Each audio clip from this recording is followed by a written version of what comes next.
begins in a circus more than 25 years ago. And it's a true story of a young man with a grand ambition that someday he was going to have a show of his own. The biggest and the best of its kind. So he said farewell and moved forward to the realization of his desire and dreamed of his destiny with the yearning of youth. And a quarter of a century later, a veteran of the show world, his dream is a reality. Fascinated by a carnival, the average citizen has no conception of the factor that makes this one of the greatest forms of outdoor entertainment. Purveying fun to millions are over 350 carnivals ranging from small outfits to the largest Midway Railroad project, a caravan of 62 double-length flat cars and Pullmans to move equipment and personnel. Keen, imaginative executives have changed the carnival into a popular institution, praised and acclaimed throughout the length of the land, from the topmost border way up north in neighboring Canada to their winter quarters in Tampa, Florida.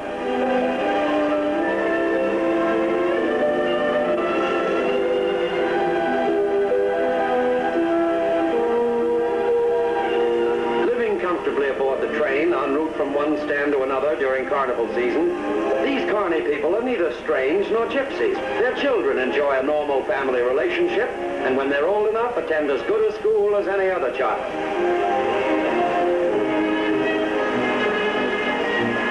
In the pie car, that's the diner to you, a tasty meal or a light snack is always available. And the club lounge provides all the means for fun and relaxation. Before the carnival reaches town, under the supervision of an advance advertising man, billboards, announcements, and handbills herald the forthcoming attractions. Then, arriving at their destination, perhaps while the town is still asleep, the efficiently organized routine of unloading gets underway. Toiling men contending with heavy equipment holds a fascination, even for those accustomed to this sight. And the interest with which they watch the action is mingled with a sense of potential physical danger involved in moving the massive wagons. Entailing the greatest personal risk is the puller's job, yet with it goes the greatest prestige among the working crews. For to send these ponderous wagons smoothly down the ramp requires a certain skill as well as muscle. Carnival time is in full swing during the season of agricultural fairs, providing them with that magic wonderland, the Midway. To witness the conversion of this vacant area into a world of amusement is to enjoy a rare look behind the scenes of a fabulous industry. Under the supervision stakes out the ground, every tent will have its own assigned place, and there'll be no confusion when the wagons arrive from the train. Remarkably resembling his father as a youth, the son carries on the carnival career, learning the business from the ground up. Like well-drilled performers, the massive wagons roll into position at their staked-out stations, and like ponderous Pied Pipers, attract the youngsters. In ever greater groups, the kids swarm after them, for the fanciful allure of the carnival has always aroused an affectionate response in the romantic spirits of the young in heart. Departmentalized like any big, efficient organization, there's no waste of time or manpower as the wagons are unloaded. Ingeniously designed for reassembly, the carnival equipment and devices that constitute this gigantic jigsaw puzzle energetically come together. But in all things that toiling men may do, there's no job more sought after by boys than this.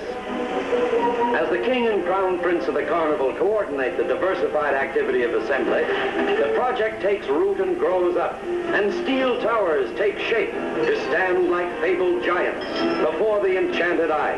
Thus, monuments to mirth find form and substance against the heavens, and bulky flaps describe a massive arc, as monstrous girders trace colossal patterns in geometric designs whose equation is the Ferris wheel.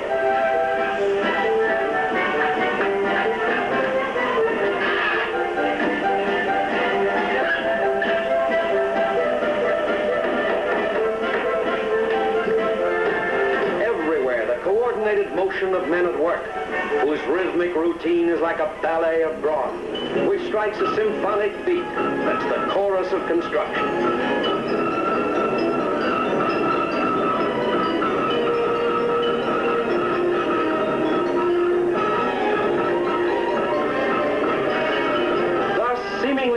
one's very eyes, the once empty lot is transformed. The widely diversified assemblage of rides, shows, tents, and concessions blossoming forth on the ground plan that will combine them all into that maze of amusements, the Midway. But if one phase is completed, there yet remains much to be done.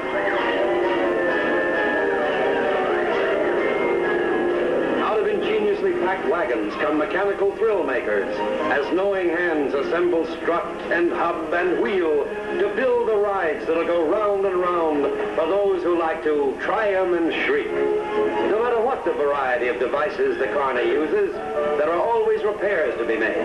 Prepared to cope with every contingency, they have their own carpenter shop and woodworking equipment, their own smithy for ironwork, even expert welding if necessary.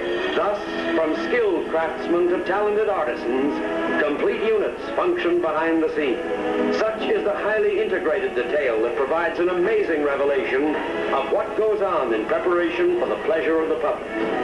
Preparation that includes not only the setting itself, but the various performers as well. So the acts are rehearsed and new routines perfected while the stage itself is being assembled.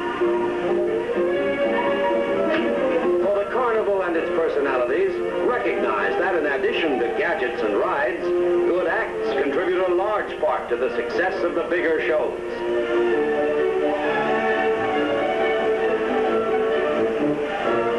Similarly, other artists rehearse their acts or work out at their specialties under the appraising eye of a show-wise manager. No less industrious, the magician tries out various effects to astound the public that'll come to marvel at his wizardry.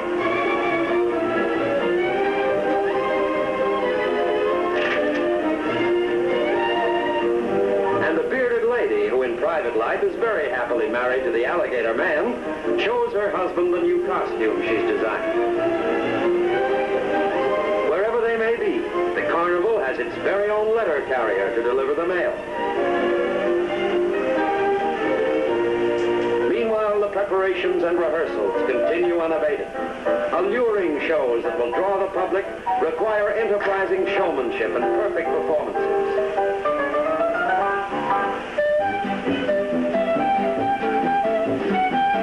Thus, the measured beat of music and the drilled movements of dance contribute to the varied sights and sounds.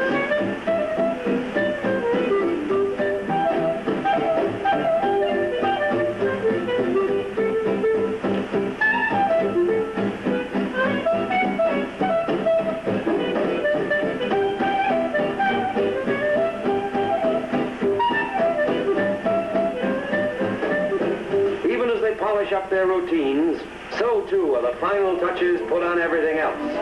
Paint and steam cleaning to impart gloss and glitter.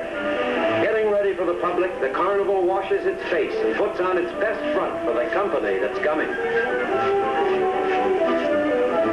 While everything that meets the eye receives a careful going over, the very ground itself undergoes as fastidious a grooming.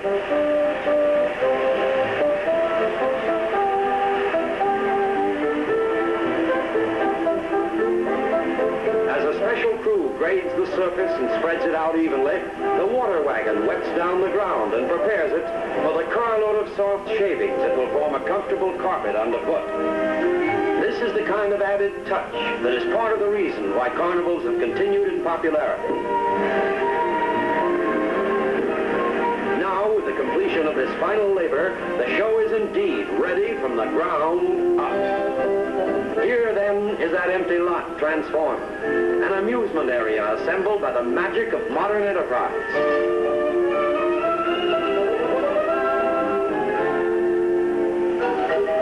And here's the public. Here's Mother and Dad and Sis and Junior. Here are city dwellers and farm folks who come every week for 40 weeks each year to enjoy the fun that only a carnival provides. Nothing has ever topped the towering Ferris wheel among carny rides for a fine view of the countryside and a pleasantly giddy feeling. Everybody! Who's next here? How many? The Ferris wheel! Here we are! And today's colorful carnival midways give young and old equal value in fun, escape, and happiness as mechanical thrill twisters whirl intrepid sensation seekers upside down in dizzying aerial rides. The local flags, ride 'em high, reach the sky. So spin through the air at the ends of the great metal arms of the octopus to tingle your nerves and forget your troubles. The thrill ride, the big ride. And in this age of jet propulsion, what is more in keeping with the times than a trip to the moon on a turning rocket? Try the moon rocket. Round and round. The Caterpillar caters to those who believe that what you don't see won't hurt you. What goes on here goes on and on. Beyond its basic appeal, today's successful carnival symbolizes the rewards of American enterprise in any industry. Ever striving to present what will appeal to the public, no carnival is complete without a merry-go-round, the old standby and perennial favorite of young and old. Here, gleeful children express sheer, simple, unaffected jubilation as they ride their spirited steeds. Recognizing that youngsters are the carnival's future customers, a baby Ferris wheel is provided for the smaller children. Thus, smaller rides for the amusement of younger children is another example of the thoughtful planning and foresight that's part of the business of successful showmanship. Similarly, a kiddie's merry-go-round serves as an introduction now to the exciting rides they'll patronize later. A miniature railroad for the youngsters is still another pleasure provided not only for them to enjoy, but for fond and doting parents as well. The holiday spirit is everywhere. Everywhere, the familiar sights and color of carnival time. The great billowing fluffs of cotton candy. The tempting selection of sweets and syrups which charm the youngsters. The tantalizing aroma of sizzling hot dogs, so dear to the hearts and stomachs of Americans everywhere. This is one way to make both ends meet. The very image of romance mirrored in the souvenir of a snapshot. All of these play a vital part in packing the public down the glittering midway. And the public delights in trying to confound the man who wants to guess your weight. You can't lose, you can lose. Everybody wins on this one. Guess your weight, I'll tell you straight. The clicking thrill of a spinning lucky number wheel revolving its way to a prize augments the feel of excitement everywhere, highlighted by the chanted ballyhoo of the talkers. Talkers, not barkers, if you know your carny slanguage. Miserable, take a workout in the fun house. You'll come out happy, happy, happy. A favorite that attracts the crowds inside and outside is the fun house. The boys on the outside, and the girls emerging from the inside. But of all the things to see, among the most thrilling are the motorcycle daredevils. They're outdoor stunts, but a slight indication of the death-defying feats to be performed inside the motordrome. Here, defying gravity, they roar around the sheer sides of the drome and tempt the fates with their feats of skill and courage.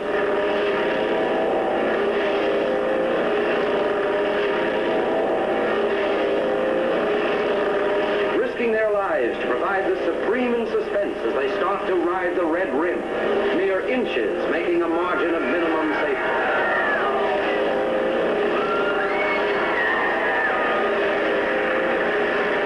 In front of every tent, crowds contemplate the attractions. And star performers beguile the prospective customers with their accomplishments. Ain't he sophisticated, though? Watching his antics, you begin to wonder who's making a monkey out of who. Perhaps the answer is in the old saying, he who laughs last ought to know. And anyone who was young once ought to know what these furtive fellows are up to. So let's sneak in with them and see the trained animals do their stuff.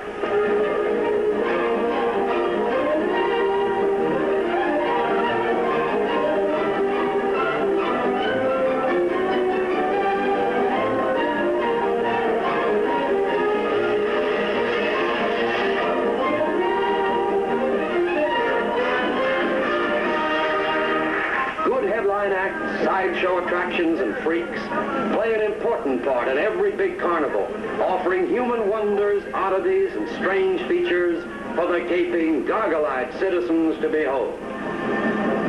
But perhaps the greatest lure for the adult trade is the girly-girly show.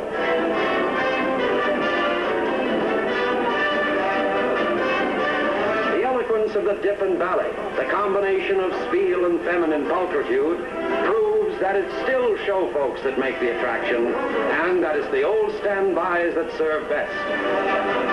And when it comes to putting on a real live show, the carnival has its own aristocrats of tinsel.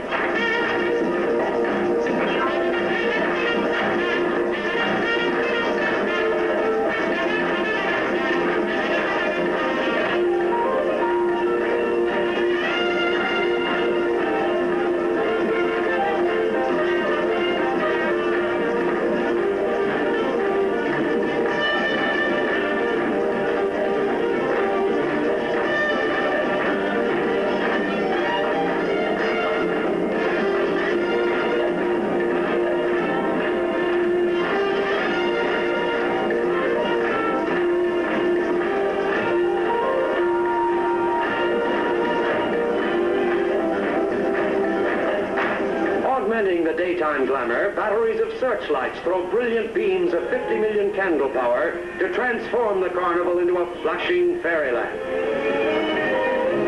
As the giant Ferris wheels blaze in the night sky, the entire carnival turns into a spectacular montage of neon, noise, and music.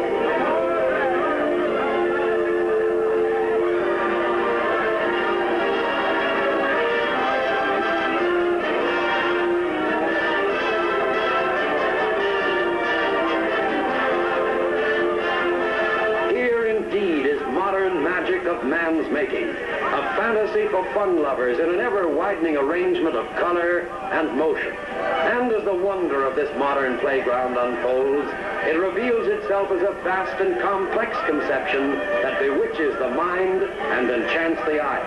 Each brilliant unit a sparkling presentation that is but part of an overall pattern, the complete combination of which transforms the lot into a gigantic, multi-hued mosaic.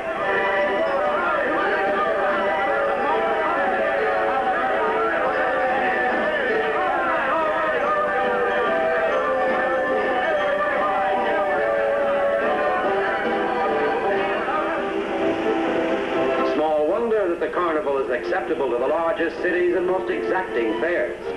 And managers, such as Mr. Maurice Jenks of the Topeka Free State Fair and Mr. Raymond Lee of the Minnesota State Fair, recognize its merits. This, then, is the story of a dream that came true. It's the story of a unique form of show business, the traveling carnival and its personalities. And it's the story of American initiative that creates its own opportunities for success. And here is the royal family of the Carnival Kingdom.